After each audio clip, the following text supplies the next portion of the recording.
Hello aspirants, welcome to Guidely's code bank exam Tamil. So இது வந்து பார்த்தீங்கன்னா RRB clerk day 1 slot 3 review தான். So இப்போ தான் எக்ஸாம் விட்டு முடிச்சு வெளியே வந்திருக்கோம். ஸோ எக்ஸாம் வந்து பார்த்தீங்கன்னா ஓவராலாக ரொம்ப ஈஸியாக தான் இருந்தது. ஸோ ஒரு ஆவரேஜ் பர்ஃபார்மராக இருந்தீங்கன்னா அரௌண்ட் ஒரு 70 போட்டிருந்தீங்கனாலே இட்ஸ் நல்ல ஒரு குட் அட்டெம்ப்ட் தான்.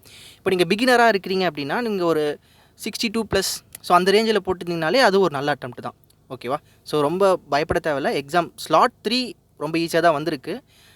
ஸ்லாட் 1 அண்ட் 2ஓட ரிவ்யூ வீடியோமே பார்த்திங்கன்னா நம்ம சேனலில் போட்டிருப்பாங்க. ஸோ அதையுமே கம்பேர் பண்ணிக்கோங்க. ஸோ நெக்ஸ்ட் வீக் போகிறவங்க வந்து இதுக்கேற்ற மாதிரி ப்ரிப்பேர் ஆகிட்டு போயிருங்க. ஓகேவா? ஸோ அந்தந்த ஸ்லாட்டில் இருக்கக்கூடிய டிஃபிகல்ட்டிக்கு ஏற்ற மாதிரி அடாப்ட் பண்ணி நீங்கள் அதை பெர்ஃபார்ம் பண்ணிங்கனாலே இட்ஸ் மோர் தென் ஹஃப்.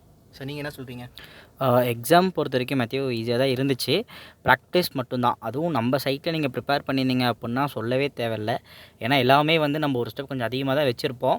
இங்கே வந்து நமக்கு ரியல் டைம் எக்ஸாம்ஸில் ரொம்ப யூஸ்ஃபுல்லாக இருக்கும். அதில் நார்மலாக ஒரு பிகினராக இருந்தாலும் பரவாயில்ல, நீங்கள் வந்துட்டு ஒரு 65+ நார்மலாகவே அட்டன் பண்ணலாம். ஏன்னா எல்லாமே டேரக்ட் கொஸ்டின்ஸ் தான் வந்துருந்துச்சு. இல்லை இதில் வந்துட்டு ஒரு எக்ஸ்பர்ட் அப்படிங்கிறத தாண்டி ஒரு பிகினரே இந்தளவுக்கு அட்டன் பண்ணும்போது எக்ஸ்பர்ட்ஸ் அதுக்கு அவங்களுக்கு ஏற்ற மாதிரி நம்ம பண்ணலாம் மேத்யூ.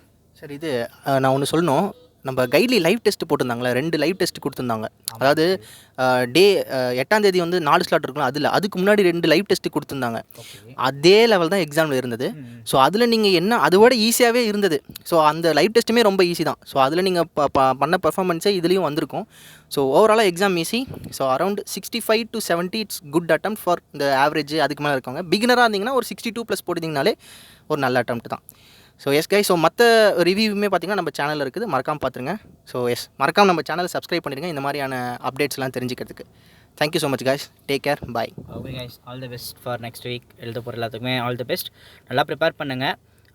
இந்த அட்டெம்ப்ட் இந்த வாரம் வந்து இவ்வளோ இருக்குது அப்படின்னு சொல்லி எதுவுமே பேனிக் ஆக வேண்டாம். All the best guys. Okay guys.